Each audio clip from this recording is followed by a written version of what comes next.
Hello students, welcome to RS Group of Schools online classes. This is Mr. Shivam Dhiman and today we will study about phrases and clauses. Phrase is a group of words with no subject or verb combination. Phrases वो शब्दों का समूह है जिनमें कर्ता और क्रिया का संबंध नहीं होता है। क्रिया और शब्दों क्रिया और कर्ता को साथ में प्रयोग नहीं किया जाता है वाक्य में। अगर इन्हें अकेले इस्तेमाल किया जाए तो इनका कोई अर्थ नहीं होगा।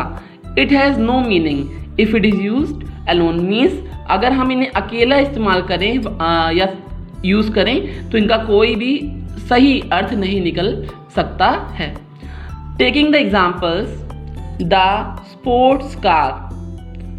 The sports car, here sports is adjective with no subject or verb combination. तो यहाँ पर subject और verb combination नहीं है। The sports car, it is a simple group of words with no subject or verb combination, जिससे अगर हम इसका कोई पूर्ण अर्थ नहीं निकल रहा है। To watch movie. To is a preposition and watch is a verb. To watch movie. And on the table. On is also a preposition. On the table. Table पर क्या टेबल पर क्या है वो पूर्ण अर्थ नहीं दे रहा है। ऐसे ग्रुप ऑफ वर्ड्स को हम फ्रेजेस कह सकते हैं।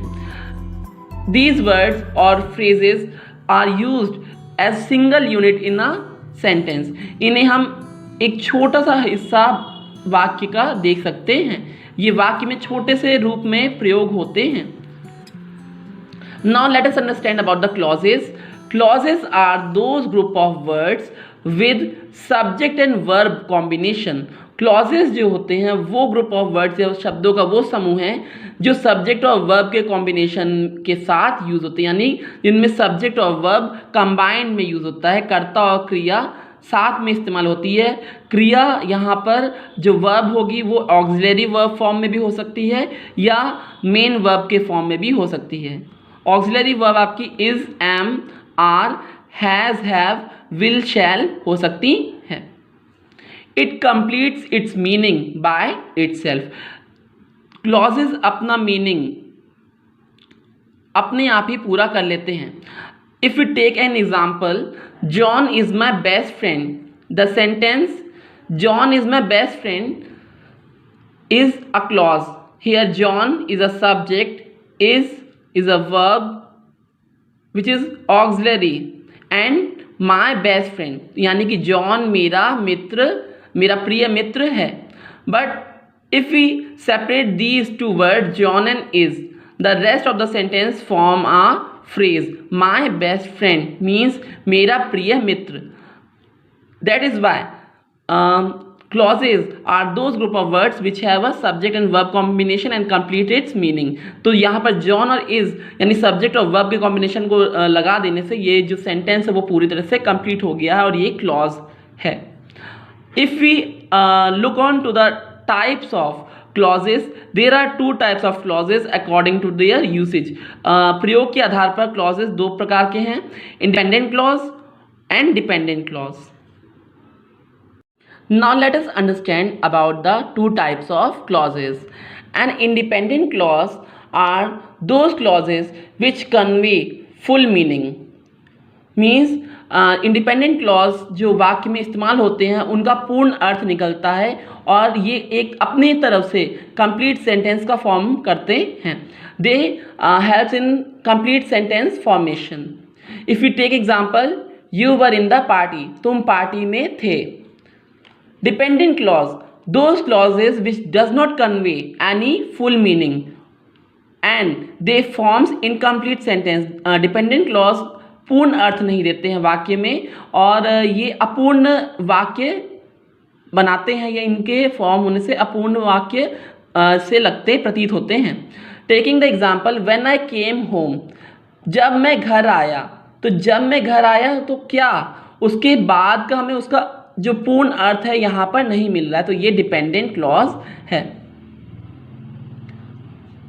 तो अगर हम दोनों क्लॉजेस को जोड़ दें, when I came home and you were in the party, तो इनको अगर हम जोड़ दें तो ये कंप्लीट सेंटेंस, कंप्लीट मीनिंग दे रहे हैं। When I came home you were in the party, जब मैं घर आया तुम पार्टी में थे। तो डिपेंडेंट क्लॉज यहाँ पर when I came home and you were in the party is independent clause. तो इन दोनों क्लॉजेस को जोड़ देने से कंप्लीट सेंटेंस ये फॉर्म कर रहे हैं। अगर हम दूसरा एग्जांपल लें, before you go to bed is a dependent clause, bed में जाने से पहले। और इंडिपेंडेंट क्लॉज यहाँ पर है you have to brush your teeth, तुम्हें अपने दांत साफ करने होंगे। बेड में जाने से पहले तुम्हें अपने दांत साफ करने होंगे, तो ये पूर्ण अर्थ दे रहा है। तो डिपेंडेंट यहाँ पर डिपेंडेंट क्लॉज है before you go to bed, यानी कि बिस्तर पर जाने से पहले, और जिसका पूर्ण अर्थ नहीं निकल रहा है। पर you have to brush your teeth is an independent clause and gives a complete meaning और सेंस। तो ये तो हमारे दो काइंड्स ऑफ क्लॉजेस थे, बट अब हम समझते हैं कि क्लॉजेस में और भी क्या रूप हो सकते हैं। अगर वाक्य में दो इंडिपेंडेंट क्लॉज हो, तो पहला जो क्लॉज होगा जिसका पूर्ण रूप से अर्थ निकल रहा होगा, पहला वाला, वो वैसे तो इंडिपेंडेंट क्लॉज दोनों ही कंप्लीट मीनिंग देते हैं, बट जो सेंटेंस में पहला क्लॉज यूज़ हो रहा होगा, पहला इंडिपेंडेंट क्लॉज जो यूज़ हो रहा होगा वो आपका प्रिंसिपल क्लॉज होगा, और उसके बाद में जो क्लॉज यूज़ हो रहा होगा वो आपका कोऑर्डिनेट क्लॉज होगा। If there's an another independent clause in a sentence, it is called the coordinate clause. Let us understand about it by the given example. It was a hot day, so the children played indoors. Both of these clauses are independent.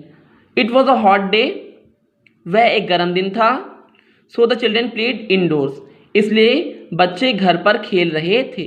तो यहाँ पर it was a hot day independent clause है, जो कि आपका principal clause है, और coordinate clause आपका so the children played indoors है। डिपेंडेंट क्लॉज जो सेंटेंस में यूज होता है उसे सबऑर्डिनेट क्लॉज भी कहते हैं। I hope you must have understood about the chapter. Thank you for watching this video.